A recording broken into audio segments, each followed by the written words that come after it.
The Dead Sea, the saltiest place on Earth, and right now, it's dying of thirst. The water is receding, and where people were swimming just 30 years ago, there's now a barren shore with huge sinkholes several meters deep. The beaches are closed. The roads are destroyed. Hotels that were built right on the water's edge now stand hundreds of meters away from it. The sea is disappearing before our very eyes. But then Israel comes up with one crazy and, at first glance, strange plan to save it. Why crazy and strange? Let's get into it.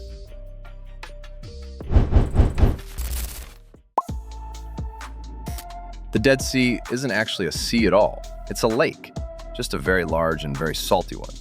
It lies on the border of Israel, Jordan, and the West Bank, in the lowest depression on the Earth's surface, over 430 meters below sea level. There's 10 times more salt there than in the ocean. That's not an exaggeration, that's the actual number. Because of this concentration, your body is simply pushed to the surface, making it practically impossible to drown. People come from all over the world to float on the water and cover themselves in the local mud, which is said to have healing properties. The lake is fed mainly by the Jordan River, or rather, it used to be. The Jordan used to bring about 1,300,000,000 cubic meters of water to the lake each year. Today, only 20 to 100 million make it to the Dead Sea. Israel, Jordan, and Syria take all the rest for irrigating fields and for drinking water for their cities. The lake has no outlet. The water doesn't flow anywhere. It only evaporates under the merciless Middle Eastern sun. As long as the Jordan carried enough water, evaporation and inflow maintained a balance. When the inflow was cut by over 90%, the balance collapsed. Since then, the level has been dropping by about a meter a year. It doesn't sound like much, but it's every single year, without a break. Over the last 60 years, the lake has dropped by 35 meters and lost a third of its surface area. It's not slowing down. According to some data, the rate has even increased in recent years to 1.2 meters a year. As the water level dropped, the seabed became exposed. Land that had been underwater for millennia was suddenly out in the open. And this is where a whole other story begins. Beneath the shores of the Dead Sea lie huge layers of salt, which the water kept in a stable state. When the level dropped, rainwater and groundwater began to seep into these layers. The salt dissolves and washes away, and the ground on top simply collapses, without warning, at any second. Since the 1980s, more than 7,000 of these sinkholes have been counted along the shores. About 400 new ones appear every year. Some reach 25 meters in depth. In 2015, the parking lot of the Ein Gedi Resort, along with its palm trees and the path to the water, disappeared into one of these sinkholes. The resort was closed for good. Besides the sinkholes, there's another problem that's talked about less often. There are mining companies, both Israeli and Jordanian, operating on the shores of the Dead Sea. They pump water from the lake into huge evaporation ponds to extract potassium, bromine, and magnesium. They take out more water than they put back. This further accelerates the drop in the water level. And before we talk about a rescue plan, it's important to understand one thing. The Dead Sea has been around for 3 million years, and there's no other place like it on the planet. Every year, it gets a little smaller, and all previous attempts to save it have ended pretty much the same way. As the water level dropped, life on the shore changed. Hotels were built right on the water's edge. Back in the 80s, guests could walk out of their rooms and be in the sea in just a couple of minutes. Today, from some of those hotels, it's a walk of several hundred meters across a barren salt flat to get to the water. One local who's been giving boat tours on the sea for over 12 years says that every year they get about 7.5 meters of new shoreline. Only this shore isn't expanding, it's being exposed. The sea is receding, leaving behind a bare seabed. The idea of somehow fixing this problem isn't new. Back in the 19th century, Theodor Herzl dreamed of a canal that would connect the Dead Sea to the Mediterranean. He saw it as both a way to save the unique body of water and a source of energy. The water would flow down a 430-meter drop, spinning turbines. It was a beautiful idea. And it remained just an idea for over 100 years. In the 2000s, they got serious about it. Only now, they were talking about the Red Sea, not the Mediterranean. 3 countries signed an agreement with the support of the World Bank: a 230-kilometer pipeline, a desalination plant in the south, fresh water for the neighbors, and the brine into the Dead Sea. It sounded massive. The project was estimated to cost around $10 billion. The price tag was the first stumbling block. Then came environmental issues, political disagreements, and bureaucratic dead ends. In 2021, the project was officially canceled. Decades of negotiations and nothing to show for it. While everyone was arguing about the Red Sea, Israel was quietly doing something else. Starting in 2005, the country began building desalination plants right on the Mediterranean coast. Today, there are 5 of them, and they provide over 80% of the country's drinking water. A nation that just half a century ago depended on rain learned how to make water from the sea. These plants operate on the principle of reverse osmosis. Seawater is forced under immense pressure through membranes with microscopic pores. The water passes through, the salt stays behind. The output is 2 streams. One is pure drinking water. The second is a thick, salty brine, about twice as salty as the original seawater. And this brine has always been a headache. You have to put it somewhere. Usually it's pumped back into the sea, far from the shore. This is expensive, requires separate infrastructure, and environmentalists still frown upon it. It's a byproduct you can't get rid of.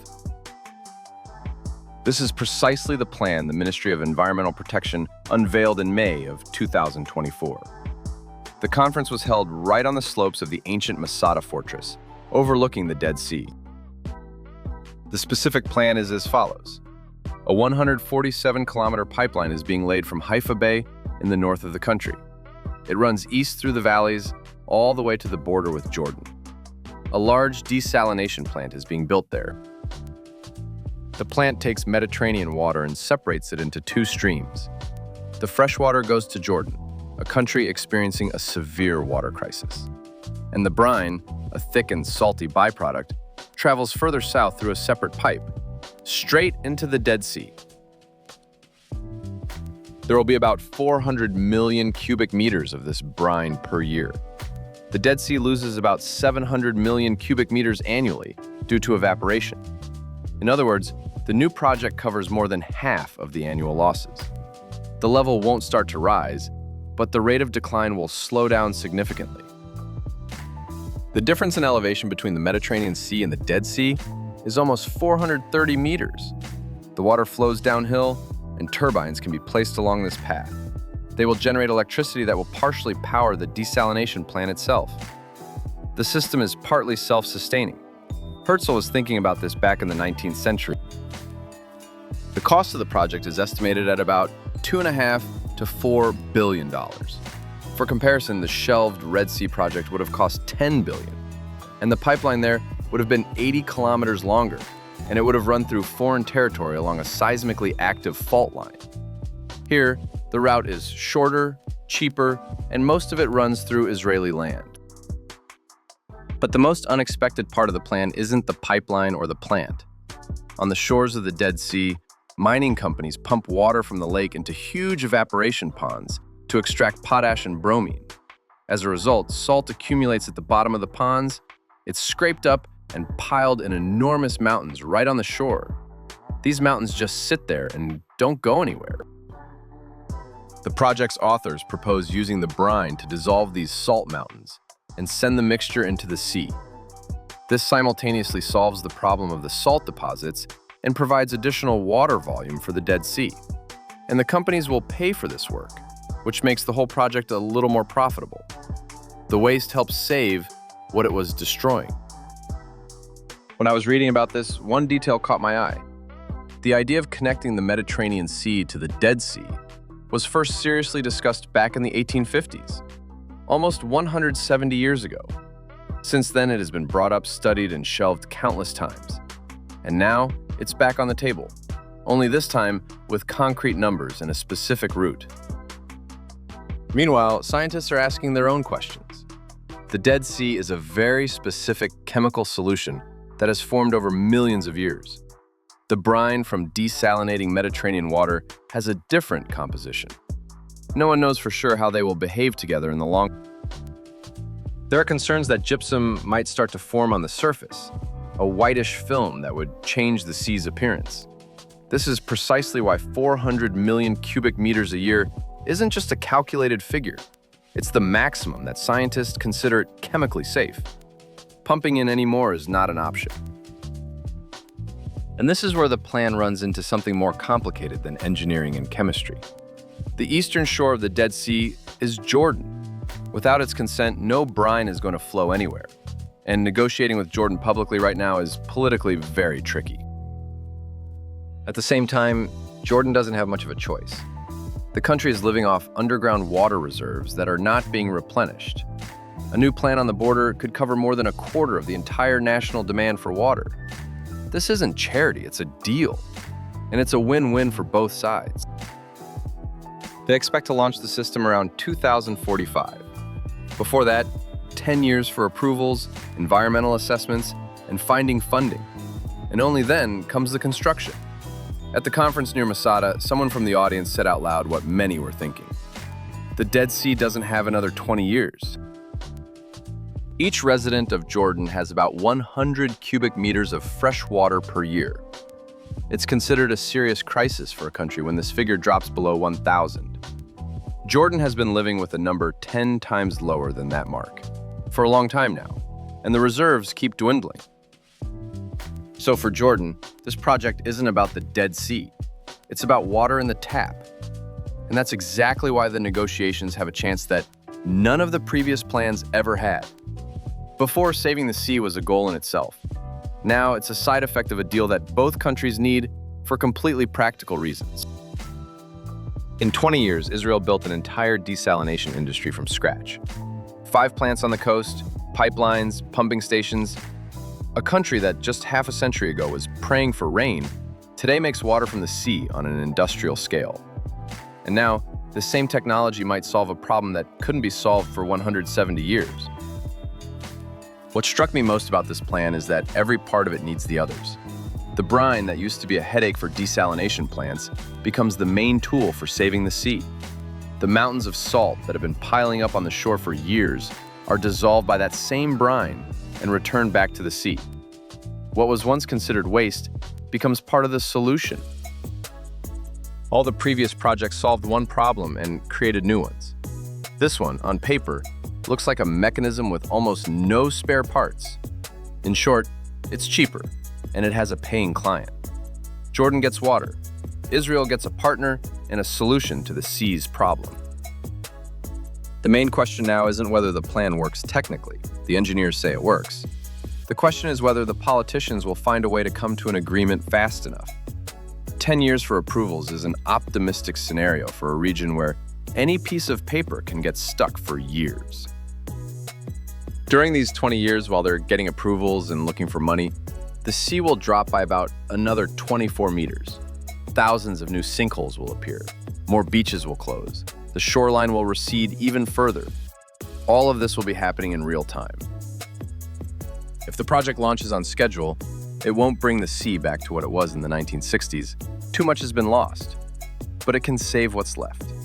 Slow down a process that's been going on non-stop for 6 decades. In 170 years of talk about saving the Dead Sea, this is the first plan that has a technical solution, makes economic sense, and has 2 countries that need it for their own separate reasons, all at the same time. Not out of love for nature, but out of self-interest. This is probably the most solid foundation for anything to ever happen in this region at all. Whether it'll work out or not, nobody knows. But for the first time in a very long time, that's the actual question.